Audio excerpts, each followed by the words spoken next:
নেত্রীর জন্য দোয়া করবেন। আগে সরকার ভালো ছিল না। গভীর রাতে মাস্ক পরে শেখ হাসিনার জন্য দোয়া চেয়ে কম্বল বিতরণ করছেন নিষিদ্ধ ছাত্রলীগের কর্মীরা।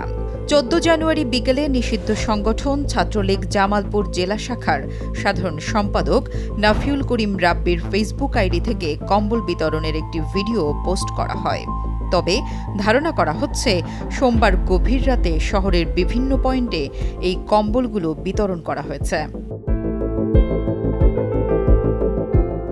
কম্বল বিতরণের ওই ভিডিওর ক্যাপশনে লেখা হয়েছে, বাংলাদেশ ছাত্রলীগ জামালপুর জেলা শাখার পক্ষ থেকে শীত বস্ত্র বিতরণ এবং মাননীয় প্রধানমন্ত্রী দেশরত্ন শেখ হাসিনার জন্য দোয়া প্রার্থনা। 1 মিনিটের ওই ভিডিওতে দেখা যায় নিষিদ্ধ সংগঠন ছাত্রলীগের একজন নেতা মধ্যবয়সী এক নারীর হাতে কম্বল তুলে দিচ্ছেন। তখন ছাত্রলীগের ওই নেতাকে শেখ হাসিনা সরকার ভালো ছিল কিনা এমন প্রশ্ন করতেও শোনা যায়। আগে সরকার ভালো ছিল না, শেখ হাসিনা সরকার ভালো ছিল না।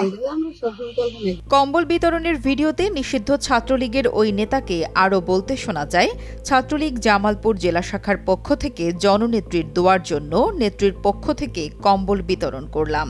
পরে জয় বাংলা জয় বঙ্গবন্ধু বলে কম্বল বিতরণ শেষ করেন তারা। এ বিষয়ে জামালপুর সদর থানার ওসি আবু ফয়সাল মোহাম্মদ আতিক কালের কণ্ঠকে বলেন, কম্বল বিতরণের বিষয়টি সম্পর্কে খোঁজ খবর নিয়ে ব্যবস্থা নেওয়া হবে।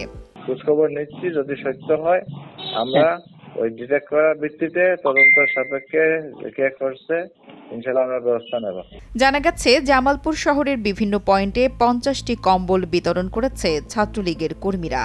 নিষিদ্ধ সংগঠন ছাত্রলীগের এসব কম্বল বিতরণের বিষয়টিকে আইন শৃঙ্খলার অবনতি বলে দাবি করছেন বৈষম্য বিরোধী ছাত্র আন্দোলন জামালপুর জেলা শাখার আহ্বায়ক মীর ইসহাক হাসান ইখলাস।